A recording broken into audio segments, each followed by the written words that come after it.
Oxygen पर्यटन नव अभियान नव मिशन.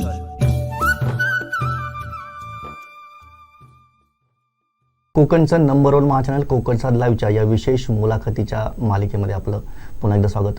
आपल्याला माहितीच आहे की वर्धापन दिनाच्या निमित्तानं आपण ऑक्सिजन पर्यटन या एका विशेष थीमवर काम करतोय आणि त्या संदर्भातले जे जाणकार माणसं आहेत, जे अभ्यासू आहेत, ज्यांनी आत्तापर्यंत काम केलेलं आहे, अशा व्यक्तींची आपण मुलाखती घेतोय, त्यांच्याकडनं सूचना घेतोय, त्यांच्याकडनं एक दिशा घेतोय. आज आपल्या स्टुडिओमध्ये आहेत काका बेसे. आपलं खूप खूप स्वागत काकाजी. काका बेसेंची वेगळी ओळख करून देण्याची गरज नाही आहे. ज्याला आपण एका छत्राखाली अनेक असं म्हणतो, पर्यावरण, पर्यटन, पक्षी मित्र, प्राणी मित्र, लोकांना मदत करणारे, ॲक्सिडेंटमध्ये मदत करणारे, असे भरपूर अनेक गोष्टीमध्ये ते काम करतात. सातत्यानं कार्यरत असणारं आंबोलीतलं आमचं एक लोकप्रिय व्यक्तिमत्व, पत्रकारांच्या मध्ये सगळ्यात प्रसिद्ध असलेलं, आणि स्वतः ते पत्रकार पण आहेत. या सगळ्या गोष्टी खूप जवळून त्यांनी बघितलेल्या आहेत. काकाजी, सर्वप्रथम एक गोष्ट फार महत्त्वाची आहे की आंबोलीसारखं एक फार चांगलं निसर्गरम्य आणि फुल ऑक्सिजन असणारं पर्यटन क्षेत्र आपल्याकडे आहे. आपण तिथे काम करता. या सगळ्या गोष्टीमध्ये, या ऑक्सिजन पर्यटनमध्ये या आंबोलीचं महत्त्व काय, किंवा तिथे कशा पद्धतीनं ऑक्सिजन पर्यटन ही थीम आत्ता म्हणजे खूप वर्षापासून काम करते, आपण अजून ती जगासमोर आणली नाही. तर या पद्धतीनं तुम्ही काय सांगाल की कशा पद्धतीने ही आमची जी थीम आहे, आम्ही जी थीम घेतलेली आहे, तर त्या थीमबद्दल काय सांगाल? मुळात तुमची जी थीम आहे ही आज जगाची गरज आहे. ऑक्सिजन पर्यटन. मी अनेक वेळा माझ्या लेखांमध्ये पण लिहित असतो की तुम्हाला निरोगी राहायचं आहे, आनंदी राहायचं आहे, 110% ऑक्सिजन हवा असेल तर आंबोलीला या, निसर्ग पर्यटन करा. तर तुमची ही थीम आज त्याला धरून आहे, त्यामुळे खूप खूप अभिनंदन. पहिल्यांदा मला वाटतं अशा प्रकारची थीम घेऊन कोणीतरी जगाच्या समोर येते आणि त्यात आम्हाला आमचे विचार मांडून या थीमपर्यंत पोहोचता येते. त्याबद्दल आपलं अभिनंदन आणि धन्यवादसुद्धा. आंबोली आणि संपूर्ण सिंधुदुर्ग जिल्ह्यामध्ये निसर्गाने भरभरून दिलेला आहे. ऑक्सिजन लेवल आंबोलीचे म्हणाल तर मी 110%च म्हणतो नेहमी, कारण इतकं तिथे गेल्यानंतर लोकांचे एक्सपिरियन्स तसे आहेत. माझ्या स्वतः आजोबांचा एक्सपिरियन्स आहे. माझे आजोबा वयाच्या 70 वर्षीपर्यंत मुंबईत होते. त्यांना अस्थमाचे अटॅक्स यायचे. त्यांनी मुंबई सोडली. रिटायरमेंट नंतर काही काळ तिथे राहिले. नंतर ते मुंबईतनं आंबोलीला आले. 92 वर्ष जगले. वा. हा आंबोलीचा महिमा आहे. बरोबर. तर अशा प्रकारे ऑक्सिजन शब्दाच्या अर्थाने गेलो तर ऑक्सिजन आंबोलीचा असा आहे जो निरोगी जगवतो आंबोलीमध्ये. आणि आज आंबोलीमध्ये तुम्ही याल तर दुर्धर आजाराने क्वचित लोक तुम्हाला दिसतील जे आजारी आहेत. नाही तर हेल्दी लाईफस्टाईल आहे. 4 महिने पावसाळ्यातले धुकं आणि पाऊस याचा थोडाफार त्रास होतो. त्रास म्हणजे शारीरिक त्रास नाही होत, तो भौतिकदृष्ट्या त्रास होतो. थोडा कपडे सुकत नाही किंवा ह्या गोष्टी ज्या आहेत. परंतु उरलेल्या 8 महिन्यात आपण 24 तास AC मध्ये असतो, नॅचरल AC मध्ये असतो आणि फुल ऑक्सिजन असतो. त्यामुळे खूप हेल्दी लाईफस्टाईल आहे आंबोलीमध्ये राहणाऱ्या लोकांची. आणि ज्यांना पर्यटन, निसर्ग पर्यटन समजलं, ज्यांना चांगल्या स्वच्छ हवेचं महत्त्व ज्यांना कळलं, ते आंबोलीवर नितांत प्रेम करतात आणि आंबोलीमध्ये महिन्यातनं एकदा तरी येतात, 2-2, 3-3 दिवस राहतात. आणि असे लोक जी काही प्रेमात पडलेली आहेत आंबोलीच्या किंवा आपल्या सिंधुदुर्ग जिल्ह्यातले असे काही जागा आहेत, त्या ठिकाणी त्यांनी आता स्वतःची छोटी छोटी टुमदार घरं बांधलेली आहेत आणि तिथे येऊन ते राहत आहेत. अशा प्रकारे खूप चांगले प्रकारे या पर्यटनाला सुरुवात झालेली आहे आणि त्याला ऑक्सिजन टुरिझम म्हटलं तरी अवघड ठरणार नाही. आधीपासूनच आहे ते तिथे. येस.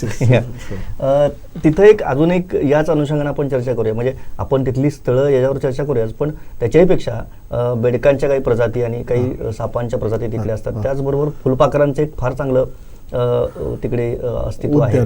आणि या सगळ्या गोष्टींचा अभ्यास करायला परदेशातनं पर्यटक येतात. पश्चिम घाटाविषयी बोलायचं झालं तर आपण आंबोली पश्चिम घाटामध्ये 5व्या स्थानावर येतं जैवविविधतेसाठी.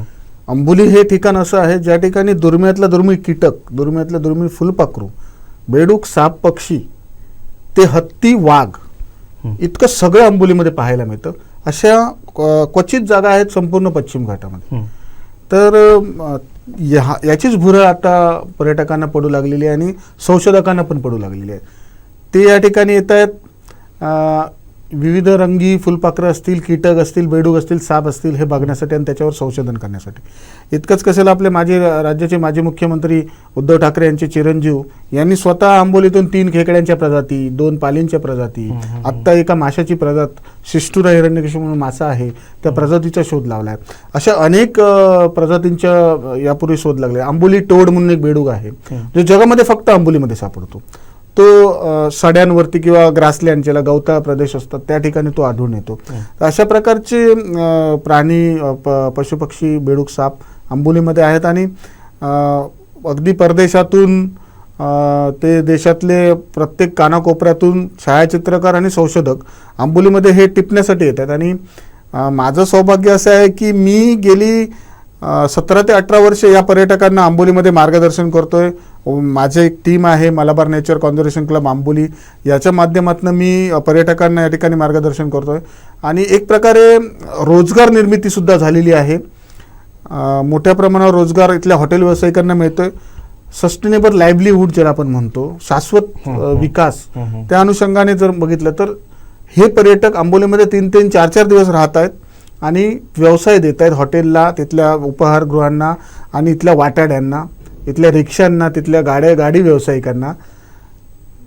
हा विचार केला तर हे पर्यटन आंबोलीला जगात नावारूपास घेऊन चाललेलं आहे.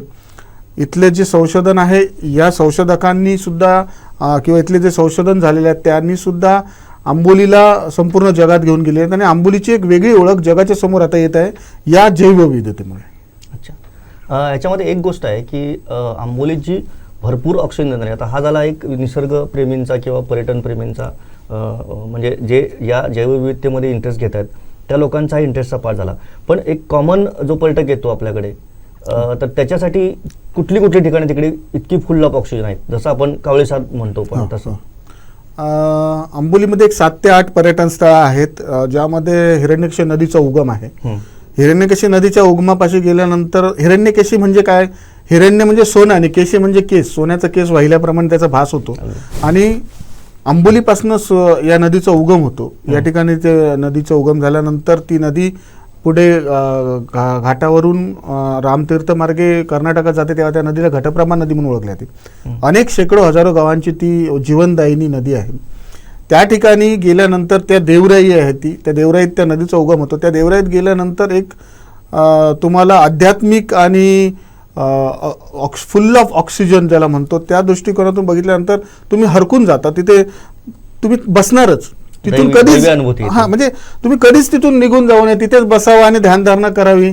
आणि म्हणजे तुम्ही सगळं विसरता, काहीच तुमच्या ध्यानात राहत नाही असं एक ठिकाण आहे. तुम्ही तिथून खाली आला, स्वयंभू राघवेश्वर मंदिर आहे, स्वयंभू गणपतीचं मंदिर आहे, भारतदास महाराजांचं मठ आहे. त्या ठिकाणी पण तसंच आहे, पाणी आहे, चहूबाजूने झाडी आहे, ध्यानधारणा करू शकता. आणि खूपच मेडिटेशनसाठी खूप सुंदर जागा आहे. ह्या तुम्हाला मेंटली स्टेबल करण्यासाठीच्या ठिकाणं आंबोलीमध्ये अशी आहेत. पुढे तुम्ही कावळेसादला गेलात, इको व्हॅली आहे, खोल दरी आहे. पावसाळ्यात तिथे रिव्हर्स वॉटरफॉल येतो, त्या ठिकाणी तुम्हाला त्या रिव्हर्स वॉटरफॉलचा आनंद घेताना सुद्धा खूप मजा येते. काही काळासाठी तुम्ही अशा ठिकाणांवरती गेल्यानंतर सगळं विसरता, अशी ठिकाणं ती आहेत. नांगरतास धबधबा आहे, ज्या ठिकाणी नांगरतास देवकरी, जो आंबोलीचा सीमेचा रखवाला म्हटला जातो, नांगरतास देवकरी, त्या देवाच्या नावाने त्या ठिकाणी धबधबा आहे. खोल वरून तो खोल पडतो, तो बघण्यासाठी खूप सुंदर आहे. तिथून तुम्ही पुढे आला की धरण आहे आंबोलीचं, जे लोकांना माहीत नाही आत्तापर्यंत, खूप सुंदर धरण आहे. तिथून पुढे आला महादेवगड पॉईंट. महादेवगड पॉईंट हा महादेवगड का, आता पूर्वी त्याला गडाची तटबंदी होती, परंतु कालांतराने वातावरणीय भौगोलिक परिणामांमुळे ती तटबंदी तुटली गेली आणि मग तो एक शुल्का राहिला आहे, जिथे आत्ता पर्यटन महामंडळातर्फे बांधकाम करून एक छान कोकणाचं संपूर्ण दर्शन घडवणारं एक पॉईंट त्या ठिकाणी डेव्हलप करण्यात आला. तर त्या ठिकाणी सुद्धा खूप शांतता मिळते, सूर्यास्त बघण्यासाठी खूप सुंदर ती जागा आहे. आणि सूर्यास्तानंतरची जी वेळ असते ती जर तुम्हाला अनुभवायची असेल, ती जर शांतता आणि तिथलं ते वातावरण अनुभवायचं असेल तर मुद्दाम त्या महादेवगडमध्ये तुम्ही सूर्यास्तानंतर थांबा आणि त्या शांततेचा अनुभव घ्या. कारण तिथून तेव्हा सगळे लोक निघून गेली असतात आणि ती जी शांतता असते ती खूपच सुंदर असते, ती अनुभवण्यासारखी असते. तर तो महादेवगड पॉईंट आहे. शिरगावकर पॉईंट आहे, जिथून संपूर्ण घाट रस्ता दिसतो आपल्याला, जो जंगलात आहे पॉईंट. त्यानंतर वन उद्यान आहे आंबोलीमध्ये, ज्या ठिकाणी कोणत्याही प्रकारची आपण एक्झॉटिक प्लांट, ज्याला बाहेरनं आणलेली प्लांट वगैरे लावलेली नाहीत, तर लोकल जी प्लांट आहेत, झाडं जी आहेत ती त्या ठिकाणी आहेत. त्या ठिकाणी लहान मुलांसाठी खेळणी बसवलेली आहेत खेळण्यासाठी, आणि खूप सुंदर, म्हणजे तुम्हाला दुपारी 12 वाजता गेलं तरी त्या ठिकाणी ऊन लागत नाही, इतकं सुंदर ठिकाण ते वन उद्यान आहे. त्या ठिकाणी तुम्ही भर मे महिन्यात ज्यावेळी लोक होरपळत असतात 45 टेम्परेचरनी, त्यावेळी त्या ठिकाणी 25 टेम्परेचर असतं. इतकं सुंदर ते ठिकाण आहे. तुम्ही काय शोधता पर्यटनामध्ये? तुम्हाला पब्स पाहिजे का, जे तुम्ही शहरात करताय? तुम्हाला डिस्को डान्स पाहिजे का? तेच हायफाय पर्यटन पाहिजे का? तर नाही, हा एक वेगळा अनुभव. आंबोलीत यायचं असेल तर तुम्हाला या ठिकाणांमध्ये जाऊन एक मेडिटेशन डोक्यात ठेवून आणि एक छान निसर्ग पर्यटन डोक्यात ठेवूनच आलं पाहिजे. आणि तुमचं जे मानसिक स्वास्थ्य दगादगीच्या जीवनामध्ये तुम्ही गमावलेलं असतं, ते जर तुम्हाला पुन्हा मिळवायचं असेल तर आंबोलीसारखं डेस्टिनेशन नाही, ते या प्रकारच्या पर्यटन स्थळांवर तुम्ही जाऊन मिळू शकता, किंवा मग निसर्ग पर्यटनाच्या माध्यमातून मिळू शकता. निसर्ग पर्यटनाचे मुद्दे आहेत ते आपल्या चर्चेमध्ये येतील, आपण बोलू त्याचे. आता याच्याही पुढे, आता याला जोडूनच एक मी मुद्दा उपस्थित करतो की जसं तुम्ही महादेव पॉईंटचं सांगितलं, जी हवा तिकडे आहे, जी निरोगी करते तुम्हाला, जी एक ऑक्सिजन देते फुल, तर ती जी खालून हवा येते त्याच्यामध्ये खाली काही मेडिसिनल प्लांट्स आहेत, किंवा त्यामुळं ती औषधी हवा अशी बनते. तर ती मेडिसिनल प्लांट कुठली कुठली आहेत की जी दुर्मिळ आहेत? नाही, ॲक्च्युली कसं आहे माहिती आहे का, हा एक गोड गैरसमज म्हणूया आपण, परंतु प्रत्यक्षात असं काही नसतं की ती हवा, असं काही नाही. आपण 2200 फुटावरती राहतोय समुद्र सपाटीपासून, हा आपला एक प्लस पॉईंट आहे. त्यामुळे आपल्याकडे थंड आहे. आपलं एक हिल स्टेशन आहे, म्हणजे हिल स्टेशन असं गॅजेटमध्ये उल्लेख नाही आहे, परंतु आपण हिल स्टेशन म्हणूया. आपण डोंगरावर राहतो, त्यामुळे खूप सुंदर हवा येते, थंड हवा येते. सह्याद्रीच्या कुशीत आपले पावसाचे ढग अडतात आणि त्या ठिकाणी ते बरसतात. हा एक मुद्दा आहे. आणि प्लांट, वनस्पती औषधीच्या बाबतीत म्हणाल तर आंबोलीत वनौषधी आहेत. त्यामध्ये अँटी कॅन्सर प्लांट जे कर्करोगावर उपयोगी असतं, ते अमृता, घाणेरा किंवा नरक्या म्हटलं जातं, मॅफिया फोइटेटा त्याला शास्त्रीय भाषेत म्हटलं जातं, ते आहे. आंबोलीमध्ये 60% डायव्हर्सिटी ज्या झाडाची आहे ते अंजनी म्हणून जे झाड आहे, अर्थात त्याचा उपयोग मेडिसिनला आहे, परंतु सदाहरित आंबोलीचं जे जंगल दिसतं ते या झाडामुळे दिसतं, अंजनीमुळे. तुम्ही कधी जा, आंबोलीचं जंगल हिरवगार दिसणार, पानगळती तुम्हाला दिसत नाही, ती ह्या झाडांमुळे दिसत. अशी अनेक सप्तरंगी आहे, नागोडा आहे, माळवा आहे, अशी अनेक दुर्मिळ रोगांवरती उपचार करणारी वनौषधी आहेत.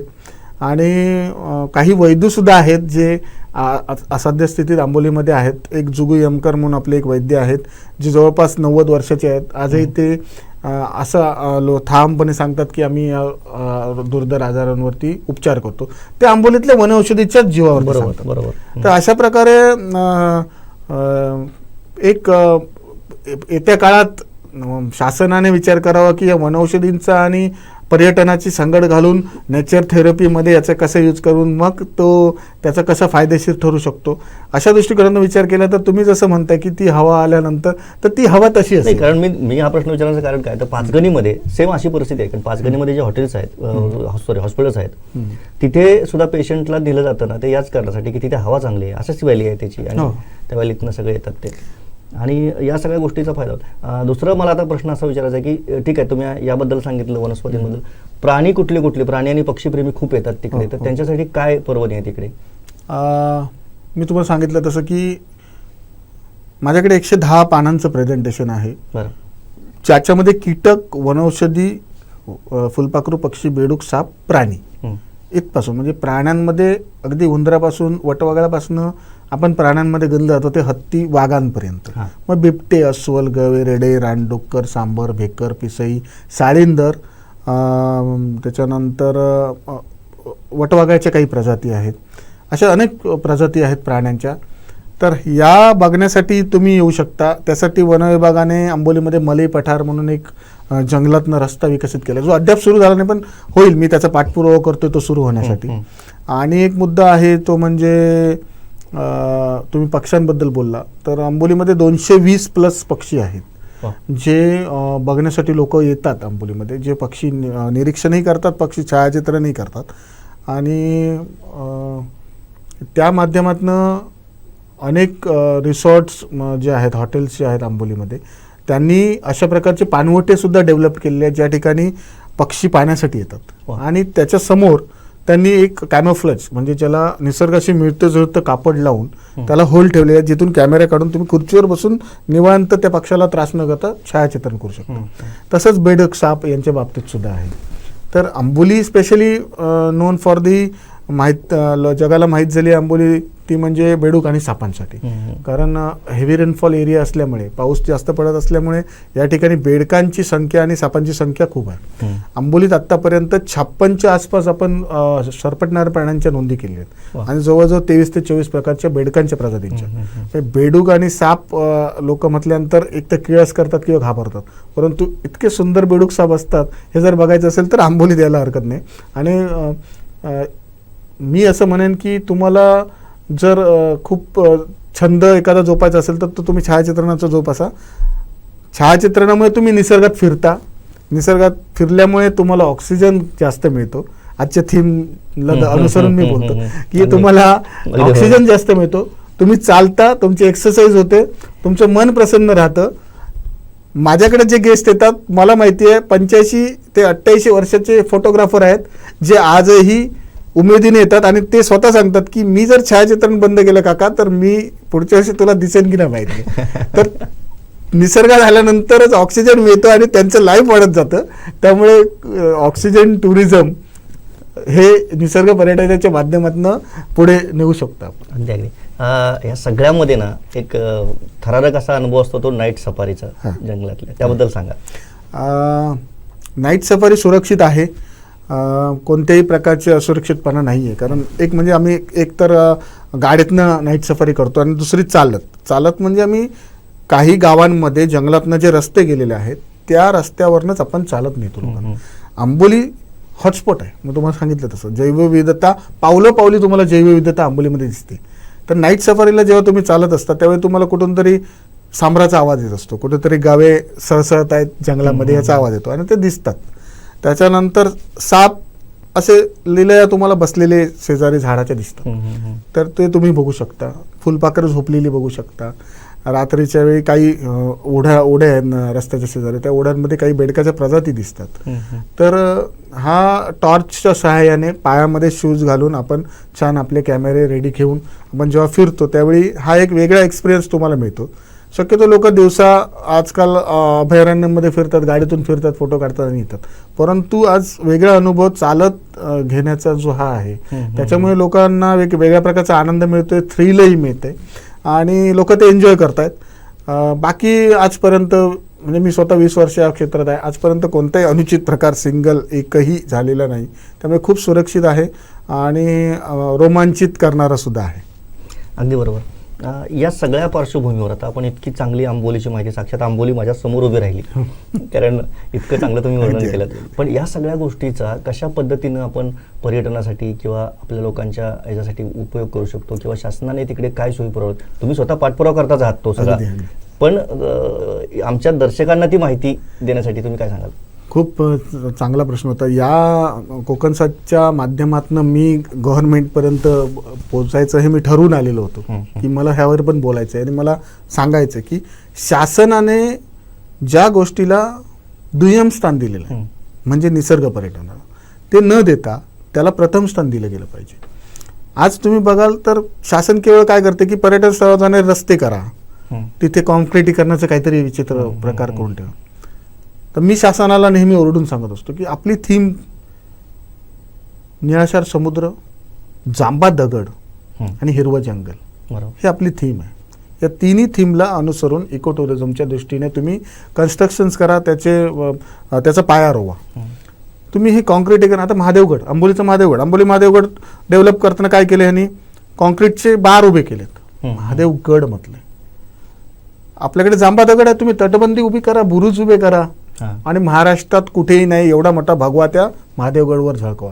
देशामध्ये तिरंगे झळकवले गेलेत, भगवा का नाही? गड आहे भगवा म्हणून भगवा म्हणतोय, गड आहे म्हणून.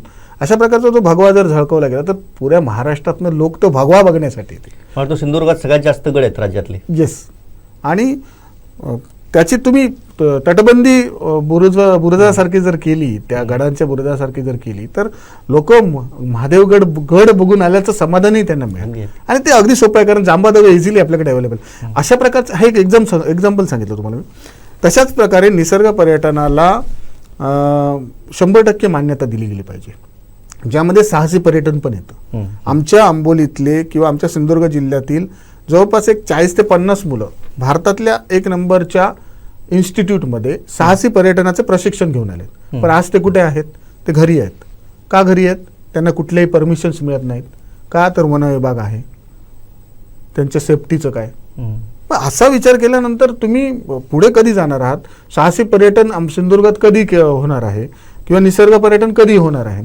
आम्ही निसर्ग पर्यटन घाबरत फक्त टार रोडवर करतो. आम्हाला आतमध्ये जाण्याची परमिशन नाही, त्यामुळे आम्ही टार रोडवरच फिरतो. पण टार रोडवर सुद्धा आम्ही बरंच काही दाखवतोय.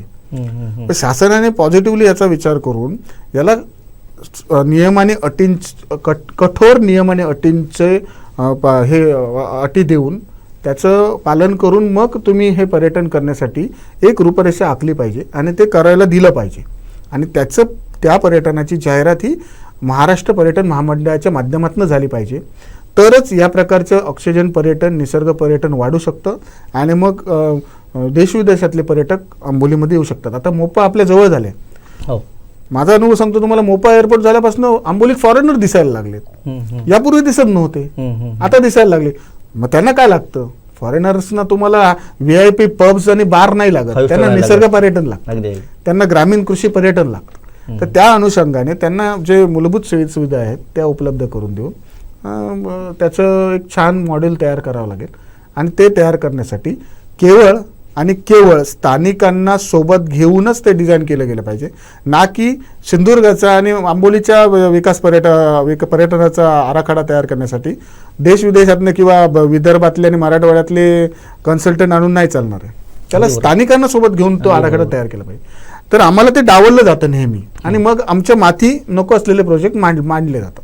तर असं न करता आम्हाला जे पाहिजे आहे, आम्ही एक आराखडा बनवलेला आहे ऑलरेडी, याच्यामध्ये एक 10 पर्यटन प्रकल्प आहेत, निसर्ग पर्यटन प्रकल्प आहेत, जे 100% रन होणार आहेत, ज्यामुळे ग्रामपंचायतीला रेव्हेन्यू मिळणार आहे आणि पर्यायाने महाराष्ट्र शासनाला रेव्हेन्यू मिळणार आहे. तर ते विचार करायला हरकत नाही. आणि हात जोडून विनंती करतो मी या निमित्ताने की शासनाने आमचा विचार करा, आमचे विचारात घ्यावेत. एक आंबोलीकर म्हणून तुम्ही सच्चे आंबोलीकर म्हणून या गोष्टी सांगितल्या, पण मला एक वाटतं की जसं आपण क्लाइम्बिंग आणि या सगळ्या गोष्टी ॲडव्हेंचर स्पोर्ट्स वगैरे सांगितल्या, त्या दऱ्याखोऱ्यामध्ये जर सुरू झाल्या ॲक्टिव्हिटीज, तर जे अनुचित प्रकार घडतात त्याला बऱ्यापैकी आळा बसेल किंवा बऱ्यापैकी त्याच्याबद्दलची एक अवेअरनेस किंवा एक हे होईल लोकांना, किंवा खाली काहीतरी सुरू असतात ॲक्टिव्हिटी ते असतात. तो एक, कारण आता रिमोट एरिया असल्यामुळे थोडंसं या सगळ्या ॲक्टिव्हिटी होत आहेत. एक वेगळ्या अँगलने आपण असा विचार केला तर या सगळ्या गोष्टीचा. दुसरी सगळ्यात महत्त्वाची गोष्ट म्हणजे आपण जे सांगतात की ॲडव्हेंचर स्पोर्ट्स म्हणा किंवा आणखीन काही हे आहेत, या संदर्भात आणखीन काही जशा वनौषधी आपल्याकडे आहेत त्यांच्यासाठी काही संशोधन प्रकल्प सुद्धा उभारले जाऊ शकतात, जे रोजगार देऊ शकतात आपल्या इकडे. जसे काही आयुर्वेदिक ह्याचे म्हणतो आपण त्याला. आणि त्याचबरोबर हे जे ऑक्सिजन देणारे जी ठिकाणं आहेत तुम्ही जसं सांगतात त्या पद्धतीनं, तिथे या सगळ्या स्थानिक लोकांना विश्वासात घेऊन आपल्याला या सोयीसुविधा निर्माण करणं आणि त्यावर विचार करणं फार गरजेचं आहे. मला वाटतं की काकाजींनी खूप चांगल्या पद्धतीनं माहिती दिली आणि या सगळ्या गोष्टीचा शासन गांभीर्याने विचार करेल. आम्हीही या सगळ्या गोष्टींचा पाठपुरावा सततपणे करत राहू, कारण ही जगण्याची गोष्ट आहे, सगळ्यांच्या जगण्याची गोष्ट आहे, केवळ आंबोलीकर नव्हे तर तुम्ही जे लोक तिथे जातील त्या सगळ्या लोकांच्या जगण्याची संबंधित असलेली ही गोष्ट आहे. जैवविविधता आपल्याला तिथंच बघायला मिळते, अनेक प्राणी तिथंच बघायला मिळतात. त्यामुळे ही आंबोलीसारखं एक क्षेत्र जतन करणं, त्यावर लक्ष घालणं, त्यावर गांभीर्यानं लक्ष घालणं ही फार मोठी जबाबदारीची गोष्ट आहे. शासनकर्त्यांनी जरूर याकडे लक्ष द्यावं. काकाजींनी आपल्याला खूप वेळ दिला, इतकी सगळी माहिती दिली आणि यापुढेही सातत्यानं ते आपल्याकडे येत राहतील, कारण एका मुलाखतीत आणि एका ह्याच्यामध्ये चर्चेमध्ये होत नाही. अनेक बऱ्याच गोष्टी आहेत, आपण प्रत्येक गोष्टीवर सातत्यानं तपशिलात जाऊन चर्चा करणार आहोत आणि अनेक गोष्टी समजून घेणार आहोत. तर त्यांनी वेळ दिला त्याबद्दल मी आभार मानतो आणि यापुढे त्यांनी वेळ द्यावा अशी त्यांना विनंती करतो. धन्यवाद. धन्यवाद.